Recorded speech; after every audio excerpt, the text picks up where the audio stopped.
दोस्तों, स्वागत है आप सभी का एक बार फिर से हमारी आज की इस वीडियो में। दोस्तों, कौरवों और पांडवों के अलावा भी महाभारत में कई ऐसे पात्र हैं जो आज भी पूरी दुनिया में काफी मशहूर हैं। लेकिन इन मशहूर नामों के बीच महाभारत युद्ध के खलनायक माने जाने वाले दुर्योधन की पत्नी भानुमति कहीं खो सी गई। लेकिन दोस्तों, ये सही भी है, क्योंकि उनकी महाभारत में ज्यादा भूमिका रही भी नहीं थी। उसका उल्लेख केवल 2 स्थानों पर है, स्त्री पर्व और शांति पर। दोस्तों, दुनिया के ज्यादातर लोगों को तो भानुमति के बारे में खबर ही नहीं है, और कुछ लोग जानते भी हैं तो बस उन्हें भानुमति का नाम पता होगा। लेकिन आज इस वीडियो को देखने के बाद आप भानुमति को अच्छे से जान जाओगे। दोस्तों, भानुमति कंबोज के राजा चंद्रवर्मा की पुत्री थी। उस समय पूरे धरती लोक में द्रौपदी की सुंदरता की चर्चा होती थी। सुंदरता के मामले में सबसे पहला नाम तो द्रौपदी का ही आता था, लेकिन सुंदरता के मामले में द्रौपदी के बाद अगर कोई दूसरा नाम आता था तो वो नाम था भानुमति का। दोस्तों, कंबोज की राजकुमारी भानुमति सिर्फ अपनी सुंदरता ही नहीं बल्कि अपनी सुशीलता, ज्ञान, बुद्धि और अपनी ताकत के लिए जानी जाती थी। भानुमति जब बड़ी हुई तो बड़े बड़े महारथी उससे विवाह करके भानुमति को अपनी पत्नी बनाने का सपना देखने लगे। भानुमति के विवाह के लिए राजा चंद्रवर्मा ने एक स्वयंवर का आयोजन किया, जिसमें दुनिया भर के राजा, राजकुमार और शूरवीरों ने हिस्सा लिया। अपनी सुंदरता से हर किसी का दिल जीत लेने वाली भानुमति का दिल मन ही मन अर्जुन को चाहता था। दोस्तों,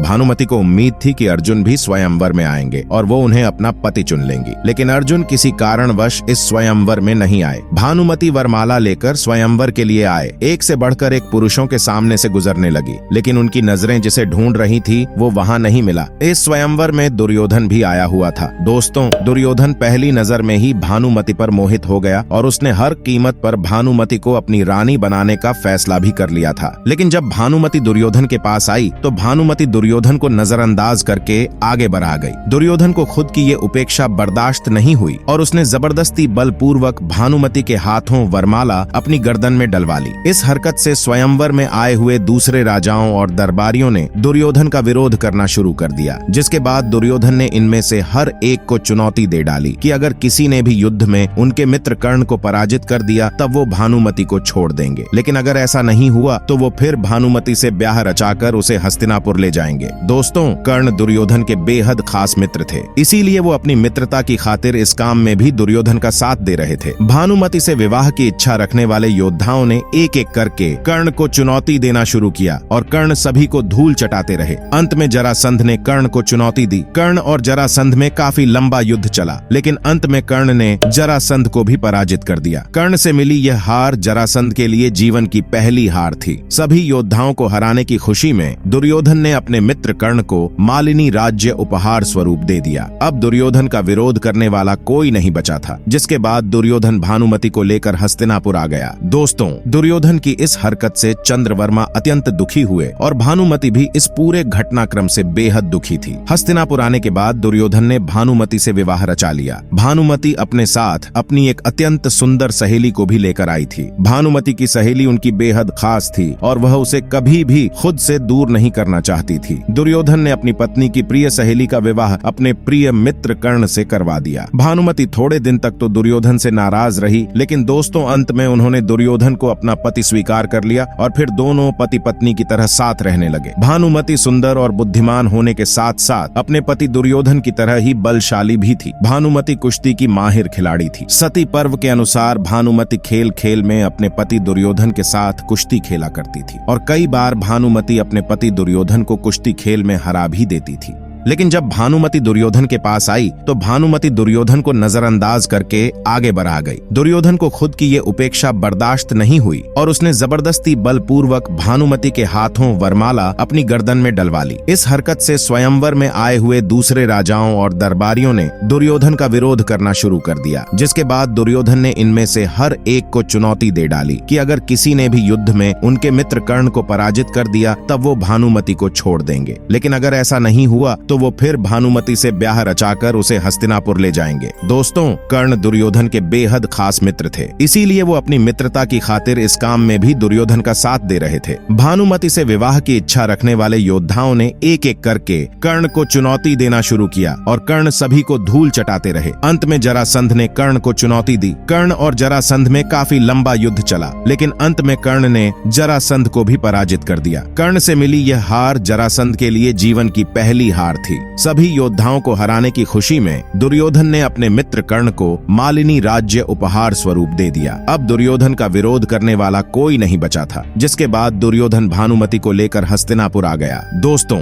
दुर्योधन की इस हरकत से चंद्रवर्मा अत्यंत दुखी हुए और भानुमति भी इस पूरे घटनाक्रम से बेहद दुखी थी। हस्तिनापुर आने के बाद दुर्योधन ने भानुमति से विवाह रचा लिया। भानुमति अपने साथ अपनी एक अत्यंत सुंदर सहेली को भी लेकर आई थी। भानुमति की सहेली उनकी बेहद खास थी और वह उसे कभी भी खुद से दूर नहीं करना चाहती थी। दुर्योधन ने अपनी पत्नी की प्रिय सहेली का विवाह अपने प्रिय मित्र कर्ण से करवा दिया। भानुमति थोड़े दिन तक तो दुर्योधन से नाराज रही, लेकिन दोस्तों अंत में उन्होंने दुर्योधन को अपना पति स्वीकार कर लिया और फिर दोनों पति पत्नी की तरह साथ रहने लगे। भानुमति सुंदर और बुद्धिमान होने के साथ साथ अपने पति दुर्योधन की तरह ही बलशाली भी थी। भानुमति कुश्ती की माहिर खिलाड़ी थी। सती पर्व के अनुसार भानुमति खेल खेल में अपने पति दुर्योधन के साथ कुश्ती खेला करती थी और कई बार भानुमति अपने पति दुर्योधन को कुश्ती खेल में हरा भी देती थी। दोस्तों, कुछ समय के बाद भानुमति ने जुड़वा बच्चों को जन्म दिया, जिसमें से एक पुत्र और एक पुत्री थी। पुत्र का नाम लक्ष्मण और पुत्री का नाम लक्ष्मणा रखा गया। एक राजकुमार और राजकुमारी की तरह दोनों की परवरिश हुई और जब यह दोनों बड़े हो गए, संसारी के नियमानुसार दुर्योधन ने भी इन दोनों के विवाह के बारे में सोचना शुरू कर दिया। अपनी माता भानुमति की तरह लक्ष्मणा भी अति सुंदर, सुशील और बुद्धिमान थी, जिसकी चर्चा चारों ओर होती थी। दुर्योधन कर्ण के साथ अपनी पक्की मित्रता को रिश्तेदारी में बदलना चाहता था, इसीलिए उसने अपनी पुत्री लक्ष्मणा का विवाह कर्ण के पुत्र वृषसेन से तय कर दिया। लक्ष्मणा और वृषसेन भी मन ही मन एक दूसरे को चाहते थे, लेकिन कुरुवंश की गरिमा बनाए रखने के लिए दुर्योधन ने लक्ष्मणा के लिए स्वयंवर का आयोजन किया। इसके लिए दूर दूर से क्षत्रियों को बुलाया गया, लेकिन स्वयंवर से पहले ही दुर्योधन यह तय कर चुका था कि लक्ष्मणा वृषसेन को ही अपना पति चुनेगी। सभी को खुशी भी इसी में थी। दोस्तों, स्वयंवर तो बस दुनिया को दिखाने के लिए ही हो रहा था। वास्तव में वृषसेन के रूप में लक्ष्मणा पहले ही अपने पति को चुन चुकी थी। इस स्वयंवर में श्री कृष्ण के पुत्र सांब भी आए हुए थे। लक्ष्मणा की सुंदरता के चर्चे सुनकर सांब भी उस पर मोहित हो गए और उससे विवाह करना चाहते थे, लेकिन इस स्वयंवर में तो पहले यह तय था कि लक्ष्मणा वृषसेन को अपना पति चुनेगी। तब वह माला लेकर सभी के सामने से गुजरने लगी, लेकिन जब वह सांब की उपेक्षा करके आगे बढ़ी, तब सांब को ये उपेक्षा बर्दाश्त नहीं हुई। दोस्तों, यहाँ दुर्योधन की बेटी के साथ ठीक वैसा ही हो रहा था जैसा कभी उसने भानुमति के साथ किया था। सांप ने लक्ष्मणा से बलपूर्वक वरमाला अपने गले में पहन ली। सांप की इस हरकत से दुर्योधन क्रोधित हो उठा और उसने गुस्से में सांप को बंदी बनाकर कारागृह में डाल दिया। शाम के बंदी बनाए जाने की खबर जब श्री कृष्ण के बड़े भाई बलराम को लगी, तो वह गुस्से में आग बबूला हो गए और उन्होंने दुर्योधन से उसका बदला लेने का फैसला किया। दुर्योधन पर प्रहार करने के लिए बलराम उसके पास आने लगे, लेकिन यहाँ दुर्योधन बलराम से युद्ध नहीं चाहते थे, इसीलिए उसने अपनी कृष्ण भक्त पत्नी भानुमति से इस समस्या का समाधान निकालने का आग्रह किया। बुद्धिमान भानुमति ने मामला अपने हाथों में लेते हुए बलराम से बातचीत करके मामला सुलझाने की कोशिश की और फिर इस समस्या का समाधान निकालते हुए भानुमति ने सांब और लक्ष्मणा का विवाह पूरे रीति रिवाज से करवा दिया। जब दुर्योधन का बेटा लक्ष्मण विवाह के लायक हो गया, तब बलराम ने अपनी बेटी वत्सला का विवाह लक्ष्मण के साथ कराने की इच्छा प्रकट की। दुर्योधन इस विवाह के लिए तैयार हो गया और अपने पिता के कहने पर लक्ष्मण भी वत्सला को अपनी पत्नी के रूप में स्वीकार करने के लिए तैयार हो गया। लेकिन वत्सला दोस्तों अभिमन्यु से प्रेम करती थी और दोनों विवाह करना चाहते थे। तब अभिमन्यु ने वत्सला को पाने के लिए घटोत्कच से सहायता मांगी।